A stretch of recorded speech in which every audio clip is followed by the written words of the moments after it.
បាទត្រឡប់មកវិញហើយបងប្អូនអរគ្នាជម្រាបសួរហើយ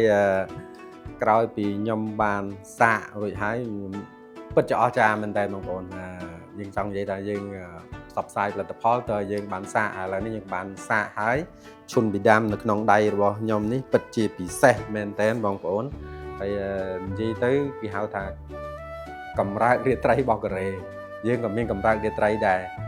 ស្រាកម្រើករាត្រីហើយខ្ញុំបានសាកឲ្យស្រាកម្រើករាត្រីរបស់ខ្មែរយើងហ្នឹងក៏មិនអន់ដែរប៉ុន្តែអានេះគុណនឹង3របស់ខ្មែរយើងទៀតបានន័យថាខ្លាំងមែនតើមកគ្រាប់3ថ្ងៃហ្នឹងគឺ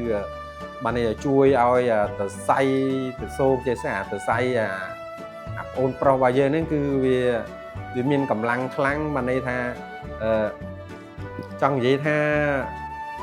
ឈុនប៊ីដាមនេះគឺជាផលិតផលមួយដែលតតាំងពីជំនាន់ស្ដេចកូរ៉េរាប់រយឆ្នាំមកហើយហៅរាជវង្សយានដែលគាត់មានសំណំឯកច្រើនហើយគាត់ចង់សบายរីករាយមួយសំណំគាត់ចឹងទៅគាត់ចេះរោថ្នាំធ្វើម៉េចឲ្យគាត់សบายបានយូរចឹងហើយគាត់បានឲ្យពេទ្យរបស់គាត់រកឃើញហើយថ្នាំហ្នឹងបានរក្សាធាតុដើមរហូតមកដល់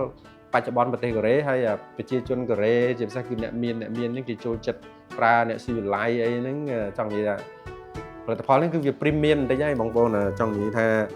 មកប្រអប់វាមាននេះគេមានអាជ្ញាប័ណ្ណជាភាសាកូរ៉េអីតាមទៅហើយចង់និយាយថាមកប្រអប់វាមាន10គ្រាប់បើសិនជាបងប្អូនមិនជឿបងប្អូនចង់សាកបងប្អូនចង់ទិញមកគ្រាប់ក៏បានហើយខ្ញុំហ៊ានធានាថាតាន់រឹងមាំ 100% ហើយខ្ញុំបានសាករួចហើយបានយកមកផ្សព្វផ្សាយជូនបងប្អូនអរគ្នាអញ្ចឹងបងប្អូនអាចបើសិនជាចង់បានអាច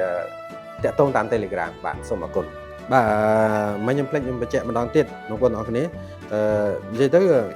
វាជាសតមួយដែលផ្សំឡើងពីគ្រឿងផ្សំរហូតដល់100មុខហើយមួយទៀតពិសេសជាងគេគឺយិនសិនបងប្អូនដឹងស្រាប់ហើយតែយិនសិនហ្នឹងវាល្អប៉ុណ្ណាហើយយិនសិនបុរាណរបស់កូរ៉េហើយខ្ញុំចង់និយាយថា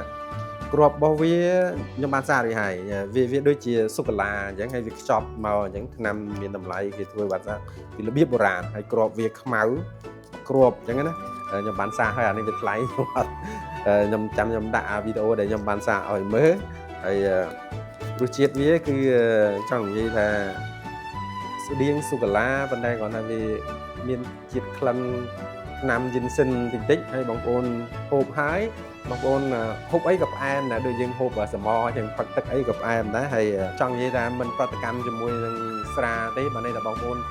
សប្បាយផឹកនិយាយផឹកស្រាហើយបងគិតថាបងប្អូនចប់នឹងតាណាទៀតបងប្អូនដាក់មកគ្រាប់ទៅគឺដឹងថាបងប្អូនរឹងមាំអញ្ចឹងអាចតាក់ទងមកបានបាទសូមអរគុណ